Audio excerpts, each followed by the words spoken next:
personnes connectées. Je vous propose de commencer rapidement avec l'introduction, ça fera venir les autres. Donc déjà, merci beaucoup à tous de vous être rendus disponibles ce midi pour ce webinaire de présentation de l'appel à projet données de santé et applications, Datae. C'est la deuxième vague cette année, après une première vague qui avait vu couronner 15 lauréats l'année dernière. Donc je vais pas spoiler sur les slides qui vont venir, mais c'est un appel à projet qui est lancé par le ministère de la Santé via la DGOS et qui est opéré par le Health Data Hub. Donc aujourd'hui, l'objectif de ce webinaire, c'est de pouvoir vous représenter les grands principes, les grands enjeux et les objectifs de cet appel à projet, donc pour lesquels la DGOS pourra vous présentera les éléments et également qu'on puisse rentrer un peu plus dans le cœur de quels sont les attendus, les critères d'éligibilité et les critères de sélection. Donc je vous présente l'agenda de la séance. Euh, L'idée, c'est qu'on puisse répondre à vos questions. L'année dernière, on avait, comme c'était la première édition aussi de l'appel à projet, on avait reçu beaucoup de questions par email. Il y a une adresse email dédiée où on essaye d'être le plus réactif possible suite à vos questions. Donc l'objectif, c'est que là, on puisse répondre à un maximum de questions en amont, ce qui vous permettra vous aussi d'avancer sans attendre nos réponses par la suite. N'hésitez pas à poser vos questions au cours de la réunion. Normalement, dans le chat, vous avez un onglet questions-réponses dans lequel vous pouvez poser vos questions et on essaiera de les relayer. Alors, soit c'est en lien direct avec la slide, on essaiera de répondre au fur et à mesure, soit on essaiera peut-être de traiter un peu les questions plus largement à la fin de la séance. Et n'hésitez pas à relancer si vous voyez qu'on a oublié votre question. Ça peut arriver si on en reçoit beaucoup. Dernier point d'attention avant de laisser la parole à la DGOS, on va enregistrer cette session. Voilà, donc normalement vos noms sont pas visibles, seulement ceux de Lionel, Agathe et moi-même seront visibles. Mais l'idée c'est qu'on puisse, pour ceux qui n'ont pas pu se connecter aujourd'hui, quand même mettre à disposition cet enregistrement, comme ça ils auront déjà un certain nombre d'éléments de langage, d'éléments d'explication avant de se lancer dans la réponse à cet appel à projet. Alors, je vous propose de commencer et puis voilà, surtout n'hésitez pas à poser des questions au fur et à mesure. Et donc pour la présentation de l'appel à projet, je laisse la parole à Lionel Lacroix de la DGOS. Bonjour à tous. Merci beaucoup Alexis et merci aussi à Agathe voilà, pour le webinaire. Moi je suis chef du bureau organisation et financement de la recherche à la DGOS qui est au sein du pôle recherche et innovation pour que vous puissiez situer les intervenants. Alors on est très content d'être ici, notamment pour la seconde édition de l'appel à projet Datae, données de santé et applications comme l'a indiqué Alexis. Alors Datae, c'est un appel à projet pour lequel on a eu un petit peu d'avance finalement, puisque en décembre 2023, comme vous le savez, il y a eu un rapport qui est paru de Jérôme Marchand-Ravier sur l'utilisation secondaire des données de santé. Et là, on est à la deuxième édition de cet appel à projet-là, qui vise euh, à utiliser, vraiment à permettre aussi d'utiliser au mieux le réseau national d'anthropologie de santé hospitalier qui est constitué et en cours de constitution. Alors cette année, comme pour l'édition précédente, c'est 3,5 millions d'euros qui sont dédiés à soutenir des projets de recherche qui vont mobiliser des données collectées dans les EDS. Et c'est un dispositif que l'on espère pérenne et qui est en tout cas reconduit pour une seconde vague cette année. Les objectifs, ils sont bien listés ici sur la slide préparée. Donc, il y en a trois. La première, c'est de produire des connaissances scientifiques sur la base de la réutilisation des données secondaires de données de santé, sur lesquelles il y a eu le rapport de Jérôme Marchand-Harvier, et qui pointait justement l'importance pour la recherche en santé de l'utilisation de ces données. Ensuite, le deuxième objectif, c'est d'encourager l'organisation et le développement de collaboration entre les différents acteurs de l'offre de soins et la mise en commun de données ou de l'exploitation collégiale des données de santé. L'idée aussi ici, c'est de permettre euh, voilà, de nourrir et de venir utiliser un maximum de données de santé à des fins de recherche. Et enfin, le troisième objectif, c'est celui de favoriser le développement de l'expertise des offreurs de soins dans le domaine de l'exploitation des données de santé.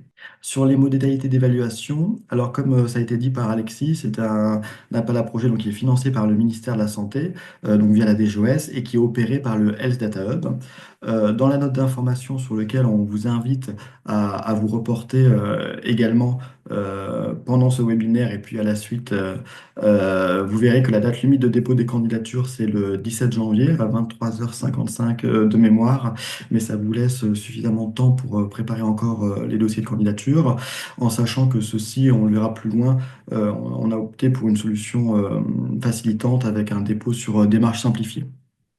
En janvier, c'est le Health Data Hub, donc qui opère cet appel à projet, qui va évaluer l'éligibilité des dossiers de candidature. Et chaque membre du jury va évaluer ces dossiers-là au cours du premier trimestre 2025. Ensuite, le comité de sélection euh, va évaluer, enfin, va utiliser l'évaluation qui sera faite pour déterminer le classement final des projets qui seront financés par le ministère de la Santé. Et on annoncera les résultats au cours du deuxième trimestre 2025. Alors, sur les critères d'éligibilité, les modalités de candidature, comme pour toute réponse à un appel à projet, il faut que le dossier de candidature que vous allez remplir soit complet et conforme au format qui est imposé par la note d'information auquel on vous invite vraiment à vous référer. Ensuite, le dossier, pour des raisons de facilitation, sera soumis sous forme électronique sur démarche simplifiée. En ce qui concerne le projet, les critères d'inclusion, ils sont importants à retenir. Il faut que les données soient disponibles dans l'entrepôt de données de santé de la structure coordinatrice. On va revenir sur ce qu'est une structure coordinatrice. Donc que ces données de santé soient disponibles à date ou, c'est important, dans les 12 mois qui suivent l'annonce des lauréats. Il faut que ces données puissent permettre aussi un croisement avec d'autres sources. Ça, c'est autorisé. Enfin, c'est pas une condition, mais c'est voilà, c'est autorisé et sera bienvenu dans l'évaluation qui sera faite du dossier de candidature. Et il n'y a aucune limite budgétaire ou de mise en œuvre du projet qui est fixée. Sur les critères d'exclusion, on exclut tout ce qui est données prospectives, c'est-à-dire ce qui va être la collecte et l'intégration de nouvelles données au fil de l'étude, et on exclut également les études de faisabilité ou de pré-screening pour cet appel à projet-là. Pour le porteur du projet, il faut à la fois un coordinateur scientifique et une structure de coordination qui va gérer le financement. Et là, plusieurs structures sont possibles, que ce soit un GCS, un établissement de santé, voire une maison de santé ou un centre de santé. La structure coordinatrice du projet, elle doit avoir mis en place un EDS. Donc cet EDS, il doit avoir été autorisé par la CNIL ou avoir réalisé une déclaration de conformité au référentiel CNIL ou prévoyant le faire dans les 12 mois à côté de l'annonce des lauréats. C'est ce qu'on a précisé dans les critères d'inclusion. Et ce statut, il est détaillé dans l'annexe 1 qu'on va vous présenter aussi un peu plus loin. Ah, Agathe, tu veux Bonjour. présenter? Ouais, merci. Oui, carrément. Bonjour à tous, je suis Agathe Brandy, donc nouvellement arrivée sur la task force pour la mise en place de l'appel à projet pour cette seconde vague d'ATAE. Et donc, on va faire un focus sur deux annexes que vous serez amenés à compléter lors du dépôt de votre dossier, à savoir donc l'annexe 1 sur le statut réglementaire, qui doit décrire les démarches réglementaires mises en œuvre par le porteur de l'EDS au niveau de la conformité au référentiel CNIL, qu'elle soit déclarée ou en cours, ou en termes d'autorisation CNIL, qu'elle soit pareil obtenue ou en cours. Donc, on attend une complétion d'une annexe, donc une annexe pardon, par EDS mobilisé. Cette annexe doit être datée et signée. La seconde annexe que nous verrons, du coup, c'est la grille budgétaire qui est censée donner une estimation des coûts en termes de ressources mobilisées et de tâches à réaliser. L'idée, c'est aussi de savoir quels travaux sont déjà financés pour éviter un double financement. Les coûts liés à la mobilisation des ressources internes et externes sont éligibles. Les dépenses éligibles sont financées à 100% et les frais liés aux travaux de préparation du projet ne doivent pas excéder 40% du financement total du projet. Donc les étapes de financement se découpent en 4 phases. La première étant lorsque vous êtes sélectionné, lorsque votre projet est sélectionné. La seconde, lorsque vous obtenez l'autorisation réglementaire.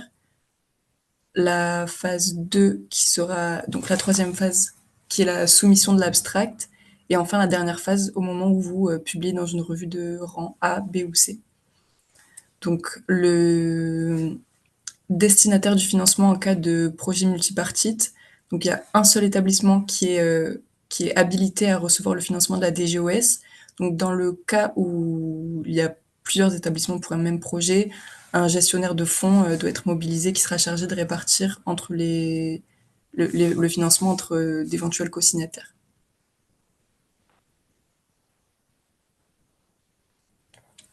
Donc, comment seraient évalués les dossiers? Donc, le jury d'experts, qui est composé d'experts cliniciens, méthodologistes et de sciences de la donnée, est mandaté pour évaluer les dossiers sur 7 critères, à savoir les bénéfices du projet pour l'intérêt public, donc notamment sur les enjeux de santé publique associés à la pathologie ou aux problèmes de santé ciblés par le projet.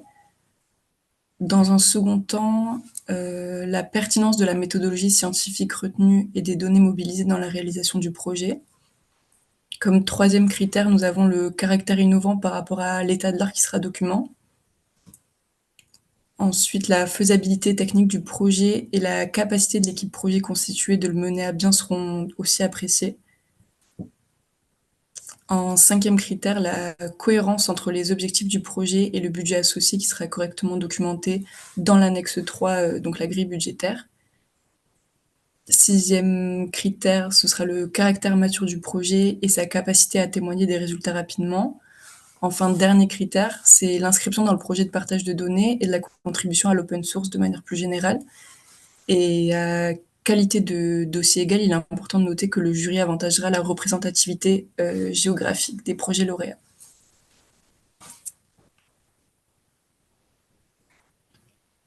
Merci beaucoup Agathe pour cette présentation et Lionel également. Alors pour ceux qui avaient déjà pu prendre connaissance de la note d'information l'année dernière, vous verrez que c'est quand même pas exactement, mais sensiblement les mêmes informations, c'est les mêmes critères, c'est le même budget global. Le calendrier est relativement le même, il sera peut-être un peu plus resserré cette année parce qu'aussi on est fort de l'expérience de l'année dernière. Euh, donc, et puis comme le disait Lionel, je pense que ce qui est très important, si vous avez un doute en premier lieu, vous référez à la note d'information. Là, toutes les informations qu'on vous partage aujourd'hui, elles sont disponibles soit dans la note d'information, soit dans les annexes. Ce qui ne veut pas dire qu'on répondra pas à vos questions, mais en tout cas, si vous avez un premier niveau de questionnement sur comment serait évalué votre dossier, est-ce que mon projet est véritablement éligible, normalement, toutes les informations sont dedans. Après, si vous avez une question d'interprétation, de compréhension, nous, on reste à votre disposition.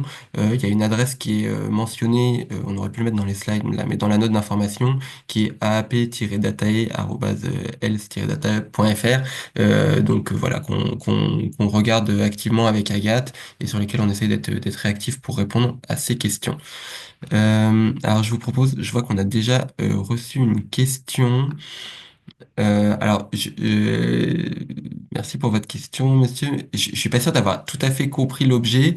Après, pour juste vous remettre en évidence, donc on nous pose une question sur la possibilité de candidater à l'appel à projet pour l'implantation d'une clinique hôtel au Maroc. Juste dans les critères d'éligibilité aujourd'hui, il faut quand même qu'il y ait un établissement de santé ou un groupement de coopération sanitaire nationale qui soit structure coordinatrice du projet présenté. Donc, ce qui veut pas dire qu'on restreint les partenaires, mais il faut au moins que le projet soit centré autour de cette structure. Et par ailleurs, donc critère très important mentionné par Lionel en introduction, cet appel à projet il fait suite à l'appel à projet et à la dynamique enclenchée sur les entrepôts de données de santé hospitaliers. Donc il faut donc on est bien sur des projets sur données et des données issues d'entrepôts hospitaliers. Donc voilà, ça c'est vraiment deux critères d'éligibilité qui sont importants à avoir en tête pour Datae. Alors, je vois une seconde question. Alors, on va les prendre au fur et à mesure, hein. J'essaie de tout prendre. Euh, Vous indiquez que la dernière tranche est perçue après publication dans une revue de rang A, B ou C. Comment cela se passe pour obtenir cette tranche si la publication n'est pas acceptée dans les revues de ce niveau, mais acceptée dans une revue de niveau inférieur? Alors là, moi, je me tourne vers Lionel et vers la DGOS, mais pour moi, c'était vraiment un critère qu'on puisse avoir une publication sur les projets récompensés par Datae dans une revue, on va dire, d'excellence ou de très bon niveau scientifique, donc de rang A, B ou C. Comme ça a été spécifié, pour moi, il faut nécessairement qu'on soit dans ce cadre-là. Je sais pas, Lionel, si vous voulez apporter des... Non, je confirme ce que tu viens de dire, Alexis, en sachant que le spectre quand même de la revue là, euh, A, B et C est assez large hein, quand même. Donc ça voudrait dire là dans la question qui est posée que si le papier était accepté dans une revue à partir d'un rang D. Donc c'est pas le sens quand même de ce qui est proposé là dans le cadre de l'appel à projet Datae. Et on pense que les projets qui sont financés dans ce cadre-là peuvent euh, à minima être dans une revue de rang C ou B. Et puis A, on l'espère. Merci beaucoup, Lionel. Alors, oh, pardon. J'envoie l'adresse pour poser vos questions dans le chat à tout le monde. Hop, désolé, la première fois c'était une coquille. Et donc là, vous pouvez poser vos questions. Alors, je prends la suite. Vous me direz si pour l'adresse c'est bon de votre côté. Pour le financement, celui-ci est conditionné à des tranches comme présenté. Si le projet est retenu, cela sera donc réalisé de façon indépendante des circulaires DGOS. Le financeur est la DGOS, pas le HDH. Donc oui, là, je vous confirme que le financeur, c'est bien le ministère. C'est un peu ce qu'on essaie de dire en introduction. Donc voilà, c'est vraiment lié au financement de la DGOS. Nous, côté HDH, on arrive dans le cadre de notre mission d'accompagnement de l'écosystème et de la réutilisation des données de santé pour assister, apporter notre soutien au ministère et opérer cet appel à projet. Voilà, comme on opère d'autres appels à projet également sur d'autres sujets. Et peut-être juste dire, Alexis, que les financements du coup qui seront libérés sur Datae, et puis en fonction de l'atteinte des jalons sur les différentes tranches, font l'objet d'une publication sur le site du ministère de la Santé. Donc là, tout est transparent, tout est sur le site du ministère de la Santé pour, voilà, pour avoir une vision sur le décaissement des différentes tranches des projets retenus dans le cadre de Datae. Alors, je poursuis les questions. Pour des études avec appariement avec le SNDS, qui peuvent nécessiter beaucoup de temps en fonction de la disponibilité des ingénieurs de la CNAM, il y a un délai supplémentaire pour obtenir les données. Alors, Euh, non, c'est pas prévu aujourd'hui. L'objectif principal, et je laisserai Lionel compléter, mais l'objectif principal, c'est quand même de solliciter des projets qui réutilisent les données des entrepôts hospitaliers. Après, on sait que tous les entrepôts n'ont pas la même maturité. C'est pour ça qu'on avait mis initialement ce délai de 12 mois pour la conformité, on va dire, réglementaire de l'entrepôt. Et également, l'idée, c'est de financer des données qui sont déjà disponibles ou qui vont l'être dans un court terme. Et c'est aussi pour ça qu'on avait limité, en fait, la part du budget dédié à ce qu'on a appelé les actions de préparation de données. Donc la préparation au sens large, hein, depuis la collecte, extraction du système d'information hospitalier, mise en qualité, et puis voilà, mise à disposition pour le projet. Mais il n'y a pas de délai supplémentaire qui est prévu pour la partie des données SNDS. Donc il est bien prévu que dans les voilà que dans les 12 mois, il puisse y avoir en fait les données qui soient disponibles pour leur analyse et donc pour le démarrage. Et donc ça, c'est vraiment un critère d'éligibilité. Donc nous, c'est un point d'attention côté HDH quand on reçoit les dossiers, de venir vérifier le calendrier et de venir vérifier en fait que ces étapes préparatoires déjà sont cohérentes. Et c'est vrai que si vous nous indiquez on va dire un appariement SNDS en quelques semaines, je pense qu'il y a des questions qui vont émerger à la lecture de ce calendrier, mais en tout cas que voilà que vous respectiez bien ces délais qui sont prévus dans le texte de la note d'information. Alors, non pardon, je peux dire de prénom parce qu'on enregistre tout. Euh, Parfois, on n'y arrive pas, pourtant le travail aura été fait. Oui, alors c'était par rapport à vos questions sur les publications. Alors après, peut-être on pourrait revenir sur la dernière slide. Alors, hop, c'est moi. Sur la dernière phase, donc la dernière tranche de financement qui est liée à la publication. elle représente 10% du montant. Donc dans le cas vraiment voilà, défavorable, et c'est aussi comme ça qu'on avait imaginé la chose, hein. L'important c'est de débloquer les financements rapidement pour vous permettre de lancer le projet.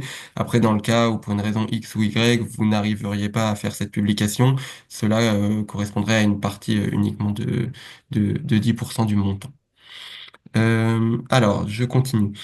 Est-ce qu'une cohorte rétrospective nationale basée exclusivement sur des données médico-administratives, en l'occurrence celle du SNDS, est éligible? Alors là, alors il faudrait que je regarde dans le détail votre projet, mais j'aurais tendance à dire que non, dans le sens où votre cohorte rétrospective, je pense qu'elle n'est pas considérée comme un entrepôt de données, et comme on le disait en introduction, vraiment il y a un critère d'éligibilité qui est de réutiliser les données d'entrepôt hospitalier.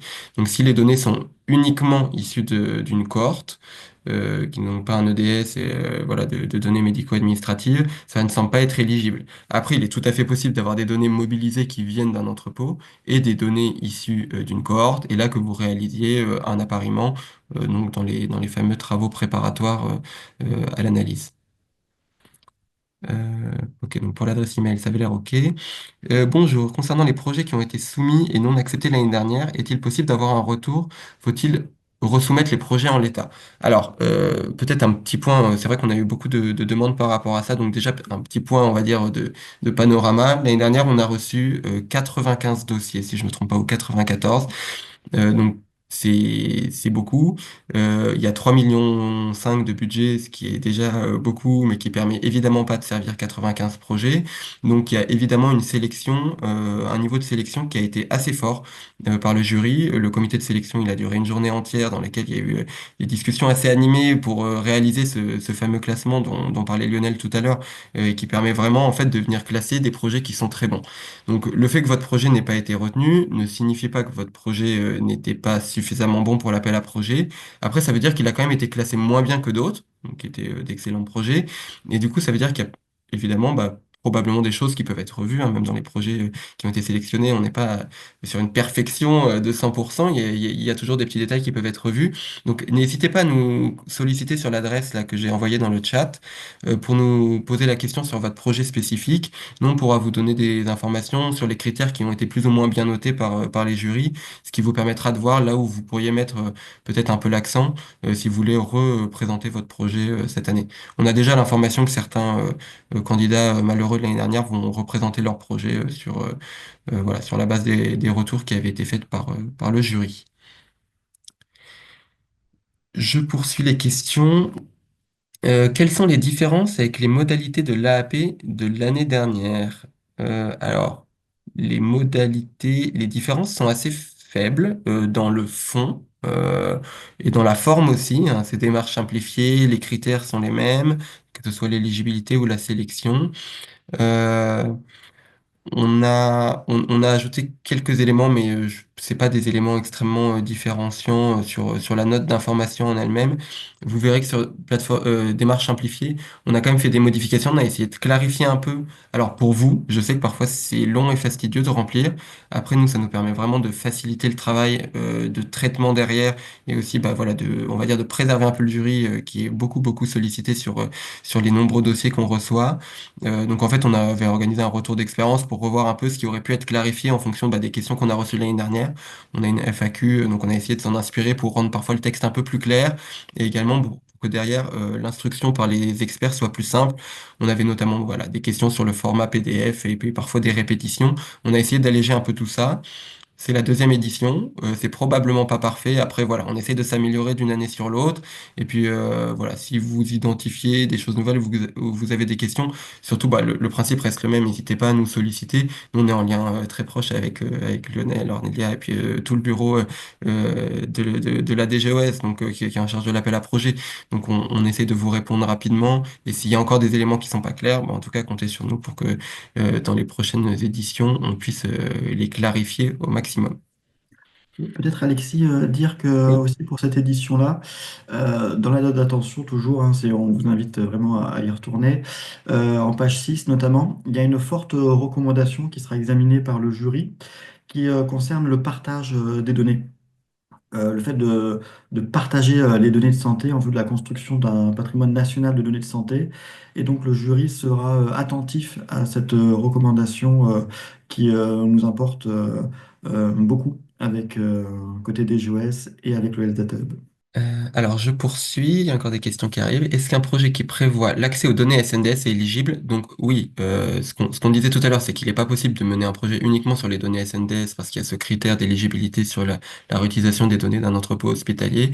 Après, alors, je pense que c'est noté noir sur blanc dans la note d'information et puis on l'avait mis ici aussi, je pense, dans les critères d'inclusion, c'est que le croisement avec d'autres sources est autorisé, que ce soit des bases environnementales, contextuelles ou des bases médico-administratives, comme la base principale de SNDS. Après, comme c'était mentionné dans une question précédente, il y a des délais pour l'appariement au SNDS, donc prévoir des délais dans le calendrier et s'assurer que tout ça peut rentrer donc dans les critères d'éligibilité de préparation des données dans un délai restreint de 12 mois. Je continue. Alors ça, c'est plus une remarque que je prends bien en considération. Combien de projets seront sélectionnés cette année? Alors, on peut pas vous le dire à l'avance. Après, ce qu'on peut vous dire, c'est qu'on avait quand même... euh, là, on essaie sur cette slide, il n'y a pas de limite budgétaire, il n'y a pas de critères budgétaires. Vous devez avoir un projet entre 100 et 150 000 euros, je dis n'importe quoi. On est assez ouvert là-dessus. L'idée, c'est que vous puissiez présenter vos projets qui semblent les meilleurs. Aujourd'hui, ce qui va nous limiter, c'est que l'enveloppe dédiée est de 3,5 millions d'euros. Donc, on devra rester dans cette enveloppe. Donc, c'est vraiment sur cette base. Et alors, je vais essayer d'avancer peut-être sur la partie du processus pour vous remettre tout ça en évidence. Alors, désolé, j'ai oublié où était la slide du processus. Pardon. Donc, en fait, il y a une première phase d'éligibilité, donc pour que le jury ne se concentre que sur les projets éligibles. Ensuite, il y a l'évaluation des dossiers par le jury. Donc, chaque jury va recevoir entre, je sais pas, 8 et 10 dossiers, on va dire, en fonction de combien de dossiers exacts on va recevoir. Et ensuite, sur la base donc, de ces premières évaluations, il y a un comité de sélection dont le but est de pouvoir traiter tous les projets, et de se dire, en fait, dresser un classement. Et en fonction de ce classement et en fonction du budget alloué, on obtient très facilement, enfin, très facilement, après une journée de discussion assez animée, on obtient un classement qui permet de dire, bah voilà, les X meilleurs projets sont ceux-là, et ça permet de coller au mieux avec l'enveloppe de l'appel à projet. Donc je peux pas vous dire. Après l'année dernière, on avait des enveloppes qui étaient en moyenne, enfin un écart type assez faible. On avait beaucoup de projets qui étaient entre, on va dire, 200 et 350 000 euros, ce qui fait qu'à la fin, on avait 15 lauréats. Et en fait, 15 lauréats, on était à peu près dans la moyenne des projets. Mais ce qui ne veut pas dire que vous devez avoir un projet de 300 000 euros pour être sélectionné, hein. C'est pas du tout ce que je dis. Si votre projet, il y a d'ailleurs comment ça s'appelle, un critère de sélection qui a été présenté par Agathe, qui est la cohérence entre les objectifs de votre projet, le planning et le budget présenté. Donc à l'inverse, si vous nous dites ce projet il me coûte 50 000 euros, mais qu'on voit que c'est un projet sur 4 ans, vous avez 4 équivalents temps plein, ce sera pas crédible. On vous présente, on vous demande vraiment de présenter vos projets, les meilleurs projets, ou du moins ceux que vous pensez être les plus adaptés à cet appel à projet, et de nous présenter tous les critères. Et ensuite, charge au jury de réaliser un classement sur la base de l'intérêt et des différents critères de sélection que je vous remets en évidence le temps de lire la prochaine question. Et peut-être juste à titre d'information pour compléter ce que tu as dit, Alexis, parce que j'ai le tableau des autorisations d'engagement sous les yeux. Effectivement, l'année dernière, les projets, ils allaient de 67 000 euros à 350 000. Et comme tu l'as dit, la moyenne était autour donc, de 230 000 euros. Mais c'est à prendre avec des pincettes, hein. C'est une photographie à un instant T sur la première édition d'Appel à projet. Et comme l'a dit Alexis, il n'y a pas de limite. C'est la qualité scientifique avant tout du projet qui est analysée. Merci Lionel. Alors il y avait une question sur le nombre de projets sélectionnés l'année dernière, donc je le répète, c'était 15. Concernant les projets qui envisagent de chaîner EDS SNDS, il semblerait qu'aucun des projets retenus l'an passé ne faisait ce chaînage. Est-ce une question de coût? Est-ce un élément rédhibitoire pour être sélectionné? Alors, je pense qu'à l'inverse, alors j'ai fait l'éligibilité il y a très longtemps, donc j'ai plus en détail tous les projets. Il y a au moins un projet qui est chaîné au SNDS, et je vous le dis parce que j'en suis convaincu. J'ai fait on a fait des rendez-vous avec ce porteur de projet. Parce qu'en fait, comme ça nécessite un chaînage au SNDS, il nous a contacté côté HDH pour que le projet puisse être réalisé sur la plateforme technologique du HDH. Donc là, c'est une petite parenthèse et désolé de faire un peu la promotion du HDH. Pour rappel, donc il y a une plateforme technologique qui a été mise en œuvre par le HDH, dont l'objectif est vraiment d'accompagner les porteurs de projets et de pouvoir héberger les données de santé, vous fournir un espace de voilà un espace de mise à disposition des données et sur lequel nous on a vraiment la capacité bon d'héberger et de chaîner de façon assez industrielle, donc souvent un peu plus rapide que sur d'autres structures, avec les données de la base principale du SNDS. Donc c'est tout à fait possible, si vous considérez que c'est dans l'intérêt scientifique, comme disait Lionel, de votre projet, ne vous restreignez surtout pas à un chaînage SNDS, si c'est d'intérêt pour votre projet. Alors je continue. Partager des données veut-il dire donner gratuitement accès aux données à d'autres opérateurs? Alors non, et puis en plus il y a toutes les questions qui se poseraient sur bon, déjà l'accès aux données, on parle de la plateforme technologique du HDH, si on la met à disposition des porteurs et si on a aussi développé cette plateforme, c'est parce qu'on sait qu'il faut les bons espaces pour mettre à disposition les données. On parle de données sensibles, caractère personnel, je vous apprends rien, vous connaissez ça bien mieux que moi. Euh, Non, l'idée c'est plutôt de voir comment est-ce qu'un projet il rentre dans une démarche d'open source, de partage, est-ce qu'il y a des éléments qui peuvent être mis à disposition de la communauté, des autres en termes d'outils, en termes d'algorithmes. Voilà, donc l'idée c'est vraiment comment est-ce qu'on rentre dans une démarche de partage. Ça fait vraiment partie de l'ADN du LZATA Hub et puis ceux qui travaillent déjà avec nous le savent, on met beaucoup d'importance là-dessus parce que ça fait partie aussi de nos missions stratégiques qui ont été confiées au niveau national. Donc c'est plutôt comment est-ce que vous rentrez dans cette démarche un peu plus large d'open source, d'open science.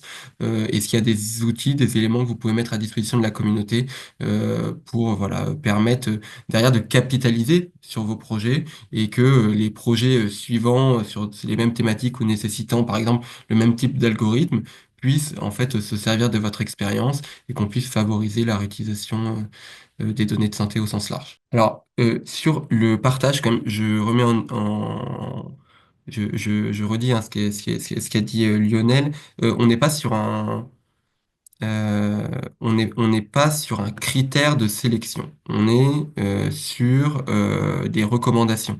Donc c'est-à-dire qu'aujourd'hui, et on sensibilisera le jury absolument sur ces éléments, à deux projets de niveau enfin de niveau d'expertise et d'intérêt similaires, si un projet décide, enfin voilà, si un porteur de projet décide de mettre à disposition de la communauté des éléments qu'il aura développés dans le cadre de son projet, ce sera finalement, on va dire, un gain de compétitivité, désolé pour ce terme qui est peut-être pas très adapté, mais en fait, voilà, ça sera un élément différenciant pour le projet pour pouvoir être mis en évidence et il sera finalement mieux noté qu'un projet qui aurait exactement les mêmes caractéristiques et le même intérêt, mais qui déciderait finalement de pas vraiment s'investir, de pas vraiment proposer d'éléments pour le partage. Donc c'est pas un critère de sélection en soi, mais c'est quelque chose qui pourra faire la différence dans un contexte où il y a quand même beaucoup de projets qui sont reçus et avec des niveaux très élevés.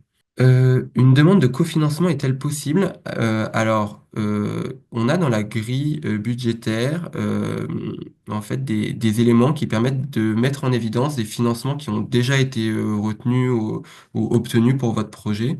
Donc, il est possible qu'il y ait plusieurs guichets de financement pour votre projet. Après, comme d'habitude, on est bon sur des financements publics. On peut pas financer deux fois la même chose. Donc, il peut y avoir une analyse de type aide d'État. Est-ce qu'on est en train de financer deux fois la même chose? On financera pas deux fois le projet.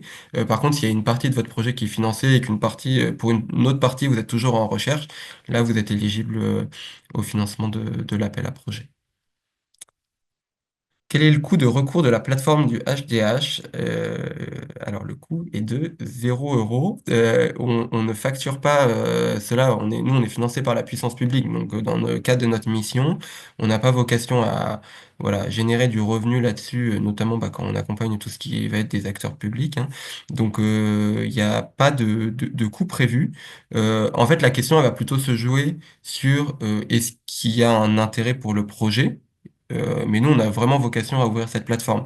Et notamment, en fait, les deux cas un peu classiques sur lesquels on va pas proposer plus fortement notre partage. Bon, déjà, euh, si vous n'avez pas de plateforme et que vous avez besoin d'une plateforme sécurisée, on est là, ça fait partie de nos missions. Sinon, si vous êtes déjà mature, parce que je vois qui a posé la question, et que vous avez déjà une plateforme, là où la plateforme du HGH a un intérêt, peut avoir un intérêt, c'est en cas de chaînage, notamment avec la base principale du SNDS. On a des outils de chaînage, notamment un concentrateur qui va bientôt sortir et qui facilite vraiment ces appariements. Donc là, vous n'hésitez pas à nous solliciter. Le deuxième, c'est qu'on a aussi une puissance de calcul qui est assez importante et qui est scalable en fonction des besoins du projet. Donc on va pas vous mettre à disposition 100 GPU pour une durée de 3 ans. Il y a quand même des coûts à prendre en considération. Mais si vous voyez que par exemple vous avez une plateforme où vous n'allez pas avoir la puissance de calcul suffisante, n'hésitez pas à vous tourner vers nous. Alors on a une équipe d'opérateurs projets voilà, qui s'occupe de ces aspects techniques et on peut discuter là en fait de la puissance qui pourrait être allouée à votre projet et également bah, le recours si nécessaire à des GPU. Alors, peut-on avoir SVP plus d'explications sur ces 12 mois de préparation de données? Oui, tout à fait. Alors là, je pense que le plus simple, c'est de reprendre le texte de la note d'information. Normalement, je l'ai préparé pas loin. Comme ça, je vous dis exactement ce qui est là. Vous me dites si c'est clair. Et puis, on peut... donc, ce qu'on a écrit dans la note d'information, donc conjointement avec le ministère, c'est que les frais adjacents aux travaux préparatoires au lancement du projet de recherche, et donc là, on les précise, donc la mise en qualité des données, l'intégration des données dans le DS hospitalier, le cas échéant, la réalisation de solutions techniques facilitant la consultation de sources de données plurielles, réalisées par des ressources internes ou externes aux partenaires de projet. Donc finalement, nous, on a découpé le projet et je pense qu'on vous a mis alors un schéma de la HAS, enfin qui est issu d'un rapport de la HAS sur les entrepôts de données. On a coupé un peu sommairement finalement des étapes de préparation de données au sens large. Donc ça va être tout ce qui va être préparatoire à l'analyse des données. Donc tout ce qui va être comment on extrait, comment on met en qualité, comment on chaîne, que tout ça puisse être réalisé et qu'en fait au bout de ce délai, donc ces travaux préparatoires à l'exploitation des données qui doivent être réalisés dans les 12 mois, en fait, donc tous ces travaux ont lieu avant le démarrage de l'analyse. Et donc là, l'analyse, ça va être le développement de vos algorithmes, vos premières analyses statistiques, et puis voilà, vraiment rentrer, on va dire, dans le cœur de j'ai des données, je les exploite. Donc il y aurait une étape préparation de données, une étape exploitation de données, et finalement une troisième étape qui serait valorisation scientifique, c'est-à-dire la publication. Si on résume un peu, et ça, donc vous pouvez le voir notamment dans l'annexe 4. Alors, est-ce que je peux vous partager mon schéma? Est-ce qu'on avait préparé ça dans les slides? Je suis pas sûr. Euh, euh, alors, ça va pas marcher, évidemment, si je fais diaporama ici. Mais l'idée, c'est que vraiment, voilà, il y a une étape préparatoire et dans laquelle vous faites aussi vos étapes réglementaires. Il y a une étape de réalisation de l'analyse. Et donc là, on sort de l'étape préparatoire. Donc, je sais pas si j'étais assez clair. N'hésitez pas à me dire dans les questions-réponses. Sinon, je peux revenir sur ces éléments. Parce que effectivement, c'est des éléments assez importants. Euh, Parce qu'ils ont trait à l'éligibilité de vos projets. Donc voilà, la personne qui a posé la question, n'hésitez pas à me répondre ou à reposer une question. Comme tout est enregistré, je cite pas trop les noms des personnes pour des questions de RGPD. Ok, c'est clair, merci beaucoup. Donc on a répondu à ces questions. Alors, il n'y a pas de nouvelles questions. Je vous laisse quand même quelques minutes si vous voulez poser des questions complémentaires. Donc, en attendant, s'il y en a qui sont en train d'écrire des questions, pardon, les réponses, c'est encore à moi de les donner. Mais si vous avez des questions, vous n'hésitez pas. L'adresse mail qu'on a mis dans le chat, on est réactif. Alors, je vais pas vous promettre un délai, mais on essaye souvent de répondre dans les 48 heures ouvrées à toutes vos questions. Et l'appel à projet, alors, on l'avait mis tout à l'heure dans le calendrier. L'appel à projet, il est ouvert jusqu'au 17 janvier, pardon.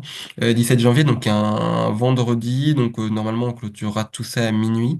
Bon, en tout cas, n'hésitez pas à revenir. Plus vite vous revenez vers nous, plus on peut faire des échanges et des allers-retours si vous avez des questions de fond. Euh, Voilà, donc n'hésitez pas. Alors, il y a des nouvelles questions qui sont arrivées. J'ai bien fait de prendre un peu de temps. Est-ce que nous aurons le diaporama et l'enregistrement? Oui, alors l'enregistrement, c'est sûr. Le diaporama, alors il faut juste que je reboucle avec l'équipe communication, mais en tout cas, oui, oui, on a vraiment vocation à partager ce support. Je sais pas, peut-être qu'on fera une page avec du coup l'enregistrement et puis ce diaporama pour que vous l'ayez tous en évidence. Après, c'est des éléments qu'on a présentés de manière synthétique, mais on est bien sur tous les éléments de la note d'information. Il n'y a rien normalement qui est en écart. Si c'est en écart, c'est une erreur de notre part et je crois pas qu'on en ait fait sur ces éléments-là.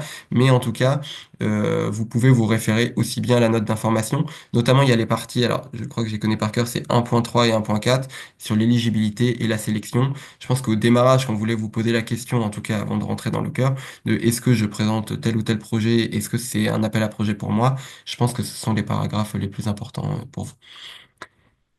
Est-ce qu'un établissement médico-social sous forme d'association peut répondre à l'AAP? Alors là, je retourne à la note d'information. Mais alors pour moi, il me semble que les établissements médico-sociaux et les centres de santé sont éligibles. Après, voilà, j'ai pas réponse à tout. Quand je suis plus sûr, je retourne dans la note d'information. On a mis les références du Code de la santé publique pour les établissements éligibles. Et donc, on cite effectivement un établissement de santé, un GCS, une maison de santé ou un centre de santé. Et là, la question porte sur un établissement médico-social, c'est ça? Exactement, sous forme d'association. Alors, il faudrait vérifier quels sont les articles du Code de la santé publique qui sont visés pour catégoriser l'établissement médico-social. J'ai un doute si il est agrégé ou pas dans l'établissement de santé. Mais c'est peut-être une question. Bon, il faut faire quelques petites recherches auxquelles on pourra répondre peut-être à la Ouais, suite, absolument. à la suite de ce webinaire. Je prends votre nom, je prends la question et puis on vous fait un retour très rapidement pour vous faire un retour là-dessus. Est-ce que l'on doit anticiper le recours à la plateforme HDH ou bien on peut y penser après, une fois le projet sélectionné? Euh, alors, vous n'avez pas besoin de l'anticiper spécialement. Après, j'imagine que si vous avez, voilà, si vous dites que ça peut être une bonne idée, vous pouvez également le mentionner dans votre projet que voilà, vu les besoins du projet, vous allez peut-être vous mettre en accord avec le HDH pour utiliser la plateforme. Après, c'est pas une obligation, mais enfin, sur la réalisation technique du projet, il peut y avoir des questions qui se posent sur en fait quel va être le vecteur d'hébergement des données. Donc, si vous pensez que vous allez y avoir recours, n'hésitez pas à le mentionner, mais c'est pas une obligation en tout cas dans votre dossier de candidature. Ok, une question plus spécifique sur l'adresse mail. Oui, en tout cas, n'hésitez pas. Si vous avez des questions très spécifiques et que vous sentez qu'il y aura besoin d'un temps d'instruction de notre côté, à nous les envoyer par mail. Ça nous permet aussi, nous, c'est un peu plus simple parfois qu'en direct. Question budget. Est-ce qu'il y a des contraintes pour les lignes personnelles à mettre sur le projet, mettre des profils CDD et non pas CDI? Alors là, en fait, dans la grille budgétaire, est-ce que je peux vous proposer ma grille budgétaire? Ah, évidemment. Hop. Excusez-moi. Est-ce que vous voyez bien la grille? C'est un fichier Excel. Ouais, c'est bon. Ok. Donc là, je descends un peu. Il y a beaucoup de choses qui sont explicitées au début. Alors, je vais pas les relire. On a mis certaines choses dans les. euh, Ah oui, pardon, je suis dans le lisez-moi. Je suis désolé, j'ai le zoom qui est par-dessus et je vois pas très bien. Voilà. Donc là, il y a la grille. Donc déjà, bien avoir, je pense, l'onglet lisez-moi, où il y a beaucoup d'informations.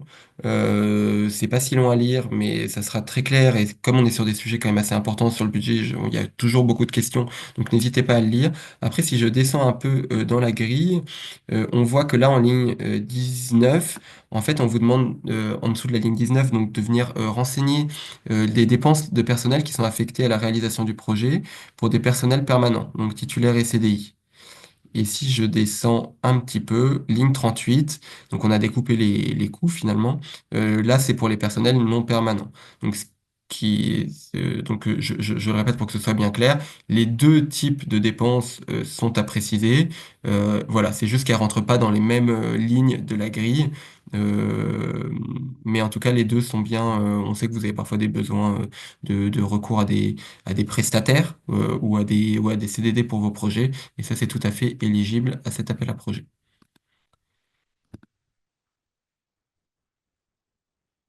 Où peut-on trouver les lauréats de l'an passé? Alors, je sais pas, Agathe, si tu peux juste retrouver en parallèle, là, pendant que je regarde les questions.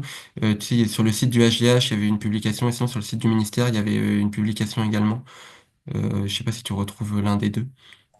Oui, je le mets dans le chat. Merci.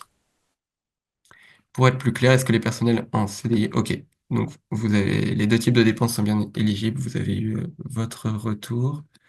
Voilà, donc sur la grille, parfois on a des questions, n'hésitez pas. Alors c'est une grille, je crois, qui est déjà utilisée par la DGOS, parfois peut-être un tout petit peu adaptée, mais je pense que c'est une grille assez template qui est utilisée dans d'autres cadres, dans le cadre d'autres appels à projets. Donc normalement, il n'y a pas de grandes nouveautés. Et ce dont je vous parlais tout à l'heure, euh, alors je vous le lis. Voilà. Autre recette assurant éventuellement le cofinancement du projet. Vous posiez la question du cofinancement, c'est possible. Et là, on vous demande en fait d'indiquer si, le cas échéant, c'est pas une obligation, s'il y a des organismes financeurs, les montants, voilà. Donc la granularité demandée ici est pas énorme, c'est juste pour que nous on ait cette visibilité et qu'on puisse voilà derrière mettre en œuvre un financement qui soit adéquat et pas faire de double financement. Et par rapport à ce qu'on se disait également, euh, il y a un calcul qui est réalisé là sur le montant réalisé pour la mise en qualité des données. Donc c'est en fait pour tous les travaux préparatoires. Donc là en fait il y a un calcul qui est fait. Donc là alors c'est renseigné. Il y a quelques valeurs qui sont renseignées. Donc ça donne un pourcentage de 70%. Vous voyez que là dans un cadre on aurait 70% de dépenses liées à la mise en qualité des données. Le cadre est en rouge, ce qui vous indique que vous dépassez le cadre d'éligibilité de l'appel à projet. À l'inverse, je pense que sinon il apparaît en vert. Alors, d'autres questions? Ok, alors ça, c'est pas une question, donc je le note. Merci Agathe d'avoir partagé les actus liés au lauréat de la vague 1.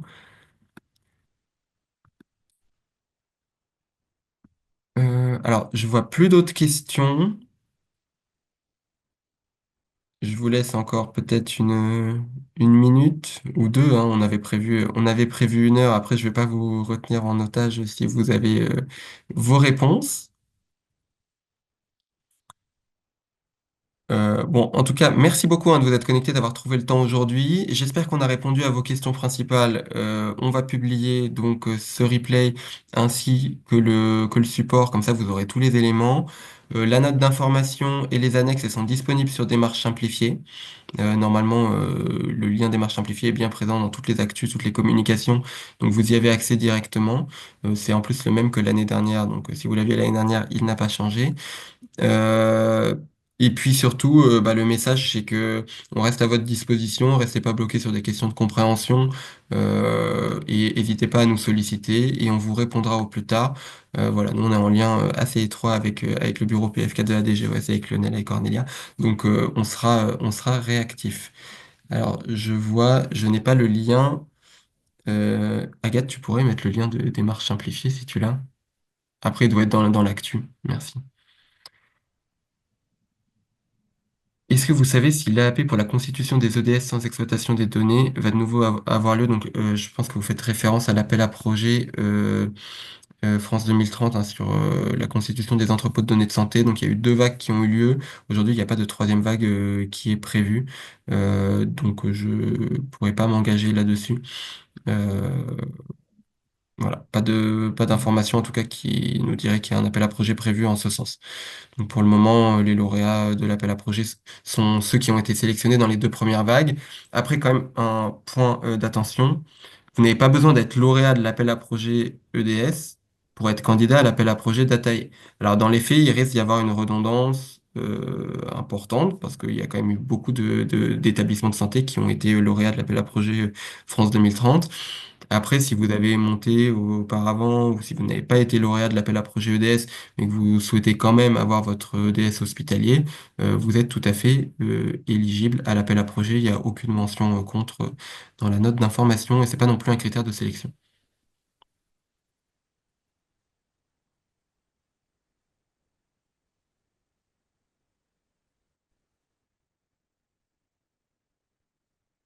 Là, vous voyez, je pense sur la grille, quand il y a des petits carreaux orange, c'est qu'il y a des commentaires qui ont été mis sur la grille.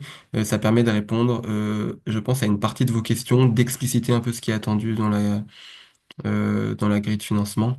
Mais en tout cas, et puis ça vient en plus du lisez-moi et de la FAQ.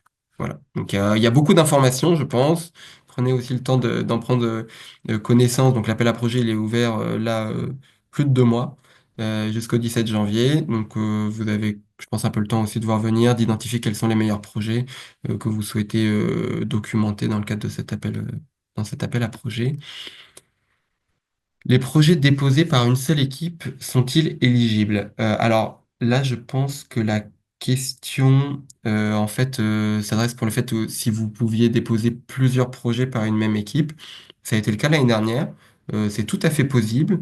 Après, on a une mention, qui est quand même mentionnée dans la note d'information, qui est que le jury quand même veillera à ce qui est voilà une sorte de diversité géographique. Est-ce que voilà tous les projets lauréats viennent pas, par exemple, je sais pas moi je vais pas dire une ville parce que je veux pas la stigmatiser, mais je sais pas Châlons-en-Champagne ou n'importe quoi. Si tous les projets sont sur la base du même EDS, c'est vrai que ça ne couvre peut-être pas les besoins de l'appel à projet. On a envie de financer des projets sur des bases qui sont assez plurielles. On aimerait donc que des entrepôts de données assez divers puissent candidater à l'appel à projet.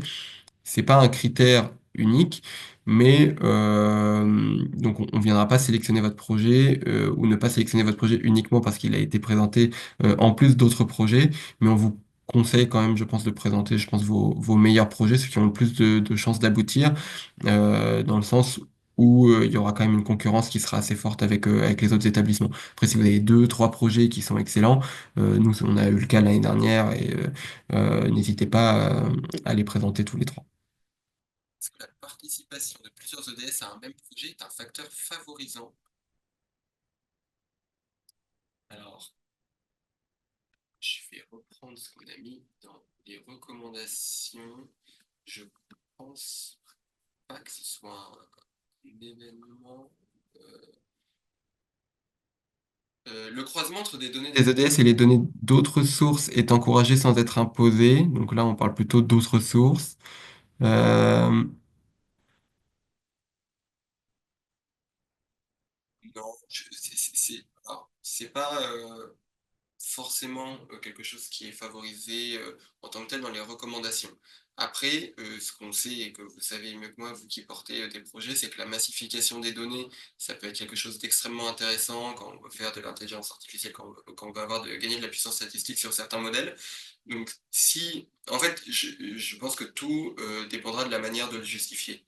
Si vous mettez en évidence que vous allez avoir des besoins de données de plusieurs EDS pour couvrir peut-être une géographie plus large, un territoire plus large. Peut-être pour avoir des données plus massives que si vous aviez uniquement l'accord de votre établissement de santé, par exemple, et que c'est justifié, le jury y prêtera attention et ça rentrera finalement dans les autres critères de pertinence scientifique, de pertinence de méthodologie. On aura des experts d'intelligence artificielle dans le jury. Donc voilà, tous ces éléments, en fait, le jury y prêtera attention. Après, il suffit pas, entre guillemets, de dire, bah voilà, on a plusieurs EDS, donc c'est un super projet, pour que ça, ce soit bien accepté par le jury. Il y a quand même une notion de, voilà, mais vous avez l'habitude de répondre à des appels à projets, de faire des protocoles, mais on vient faire cela parce que, et les éléments justifiant en fait votre protocole et les moyens et la méthodologie qui est appliquée permettront de donner des billes au jury pour l'évaluation et pour voilà, sélectionner un projet ou non plutôt qu'un autre.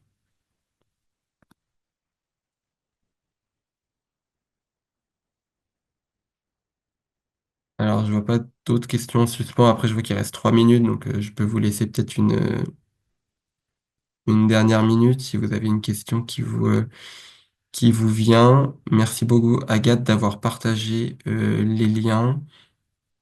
Après, vous pouvez les retrouver, voilà, je pense que vous écrivez AAP, Datae, Actu, ministère, et je pense que vous tombez directement sur Google, sur le site du ministère qui apparaîtra en premier.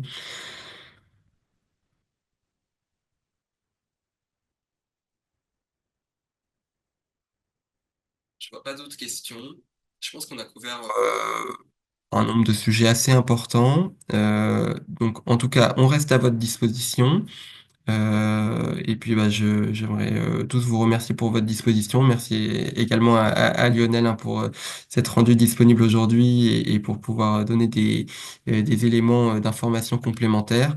Et puis, on reste évidemment à votre disposition. Merci à tous et à bientôt. Merci. Merci, à bientôt.